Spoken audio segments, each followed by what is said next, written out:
Hello UCD students, let me give you a quick overview. This is 2017 and some things have changed here in Studios D and E. So in order to get sound today into the console over there, we're going to use a tone plug or a tone generator.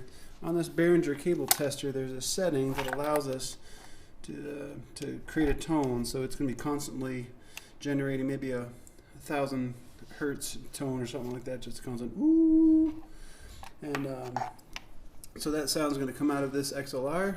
Let's choose a channel. So it's going to be playing the role of a microphone. Like, so if you're going to do a recording session, you would plug in your microphone into one of these. Let's say we choose channel 2. Let's say we choose channel 2. And before I forget, if you happen to use the booth is not sonically desirable, it's more of a necessity. If you have a loud guitar amp or you need isolation between a vocalist and another instrument that might be out here, I would use it in that instance. And in addition to the wonderful smell in here, there is a patch panel here. So if you plug in to, say, number 3 on the panel, and then you want to get your Q mix, you could access the Q mix in the bottom panel there. It's kind of dark in here, but it says stereo Q. Q means headphone mix for recording studio. So if you were to plug in number 3 right there on a microphone, you can see that black cable comes up out of that box. If you just kind of follow that, you can see it travels along and it terminates with these cables that are just sitting here. So you'd have to try to find the cable that has the number 3 printed on it, either here and or there, and plug in number 3 to the appropriate spot. And this panel is connected up to the console in the other room. It goes up and through there. Alright, so it looks like we're creating sound into number 2. Let's see what it should look like on the other side. By the way, we have a little electric hybrid upright here. You might have to read the manual and make sure it's tuned to A440. Last time I tried to play it, it was tuned, somebody had transposed it, so when you play a C, it was actually playing a B or something like that, maybe a C sharp. I knew it was a half step off last time I checked. There's also electric piano. It's a passive instrument, just like an electric guitar.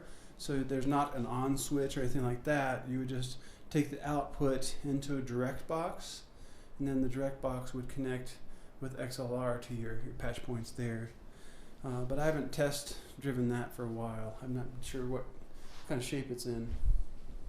All right, I think that's all I want to say about this room. So this is the control room. Make note of that. We're in the control room, Studio D. And we have a Mackie 32.8 console. So you can probably track down a PDF of the owner's manual if you have any questions or want something to read over your coffee in the morning. Alright, so let's kind of follow the sound in a linear fashion. We know we sent it through number 3, or number 2, excuse me, probably number 2. So on the top of every channel, the first knob on top of every channel is a preamp. It's labeled with trim or gain. So and then just below that there's a button that toggles in between microphone input, mic/line input rather, and then the other input option would be tape. And of course tape in a modern studio equates to digital usually, and you can think of the tape option as Pro Tools, meaning I want this channel to listen to Pro Tools. So if I say Pro Tools out number 2, this is where that would be trying to go, as long as I tell this to, yes, listen to it. So it looks like the down position would be listen to Pro Tools, and the up position would be listen to any microphones that would be plugged in that we want to access. So I turn it on. And as I slowly trim this knob, we should expect to see a green light come on down here, and sure enough, there it is.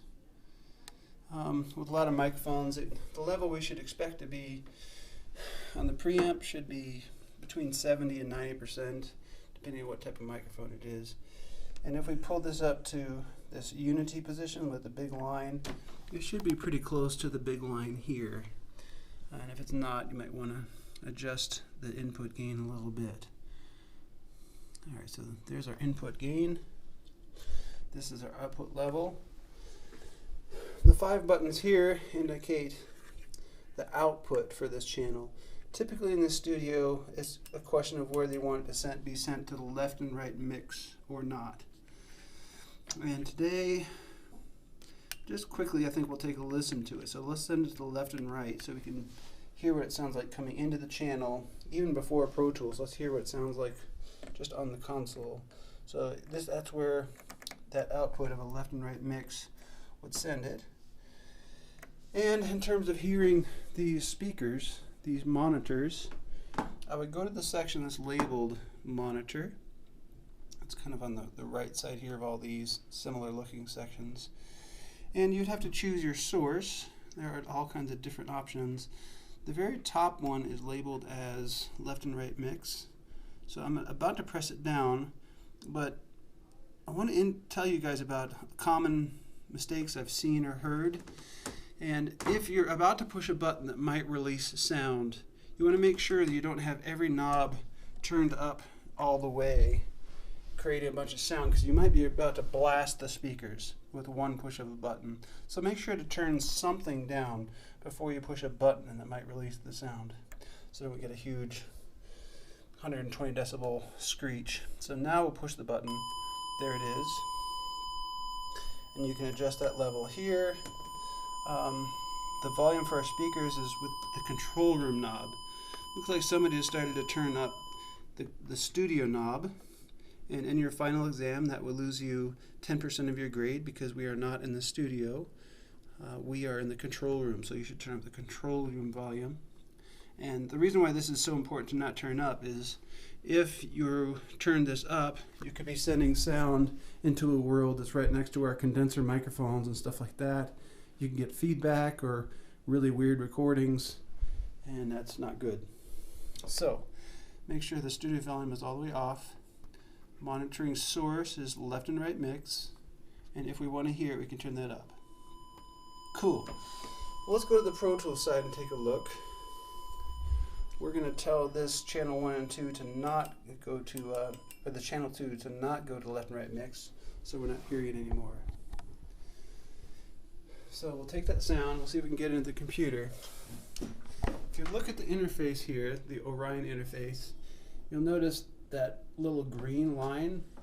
I'm going to pull up and down the fader here for number 2 and watch what happens to that little green line. See how it gets larger and smaller. That means that number 2 over here in the Mackie is being seen or heard right here in the interface. And there should be the potential for us to access it with a software recording situation like Pro Tools. Okay, so let's create a track under the track menu, or with Shift Command N. Track, new. The default is a mono audio track. That's what we want because we have one microphone, aka mono. And create. This might be what you encounter. I intentionally had it pop up like this. I don't have a way to identify the input source and output source. And I just wanted to review that. If you come in, the way we can do that, I go to this little white looking calendar, I choose it, and I want to choose I/O, input and output. I want to reveal that, and here it is. And the default here is input 1, output 1 and 2. So input, we said we plugged into number 2. And the output being 1 and 2 is a bit problematic, isn't it? Because if it goes to 1 and 2, we already have one channel that's occupied by a microphone, so it can't be doing two things at the same time. So let's choose something maybe closer to my world over here with the keyboard and mouse, and maybe how about these 31 and 32? Let's see if we can get it here to make my life easier. So let's go to the I/O, output, and 23 23, 24, let's see, 31, 32, way at the bottom. Boom. And just so we can hear something coming out of this channel, well, you know, we can record Armit. We should see that tone plug show up once we hit this little red button with a white dot. And sure enough, there's the sound of that channel down there. And again, if we pulled the fader up and down on the Mackie, you can see the level being altered. So it can improve or mess up your recording. Just be aware that moving the fader does affect what's being recorded here. Common mistake number 2 is do not mistake the loudness of these speakers as a good recording level. Make sure with your eyeballs that that's a nice signal, maybe 60%, 70% on the meter for the peak volumes of your sound. People typically have everything cranked up and it sounds nice and loud in here and assume that's a good recording level, but don't make that mistake. Check the level with your eyes, then maybe turn this level down on the speakers if you have to. Okay, remember to name your track, and we name it by the instrument type. So VOX for vocal, Vox for vocal. If there are multiple tracks, then we go to next and name the next one. Okay. And for record, we'll do Command Spacebar, see if that works today. It looks like it's working. I'm going to zoom in with the letter T, and there's my resulting recording. The waveform looks super large, so I'm going to adjust that here in the upper left. I'm going to click down on this little arrow, and you'll see the waveform gets smaller. Cool. I think that's just about it. There's the third pitfall or common AP2 mistake I wanted to point out is we don't want to hear the tone plug from 2 different things. We don't want to monitor the incoming sound and also hear it after it forks off, becomes digital, becomes analog again, and shows up at our returns where we hear all of Pro Tools. So be aware of that. You shouldn't have these being sent to left and right mix and this. With this particular tone plug, that duplication isn't problematic, but if this were a vocal or something like that, they would be saying, my voice sounds weird. It sounds like a phaser, flanger, just robotic of some kind. So, and that would be in the speakers. You are listening to this as well as post Pro Tools, so slightly delayed after it runs all the math and it returns. So typically I would only monitor everything post Pro Tools. Some people like to listen to all the microphones coming in, mute those channels in Pro Tools, and then hear whatever else, like the click track or any other pre-recorded stuff would be here. That, to me, that gets a little complicated and odd. So I prefer to monitor everything in the same spot. So don't send these to any microphones to the left and right mix, and only monitor it post Pro Tools. And once we talk about headphone mixes, the same thing is true. We'll show you how in the next video, but we don't want to send if they're on a microphone, we don't want to send the direct sound from their microphone to their headphones and then have the sound fork off, be time delayed, and then send that sound again from our Pro Tools returns. It looks like channel 32 is not quite working. I've reported that to our staff, and they're going to be working on it, so maybe we can choose 29 and 30 instead. Make sure to pan them out, flip it to the appropriate position to listen to tape. It's the down position. We should be good. Final caution is when we go to bounce our project, we select our audio region, we go to File, Bounce to Disk. Can't have a track record armed, my bad. Bounce to disk. See what the default is? I have nothing in output 1 and 2.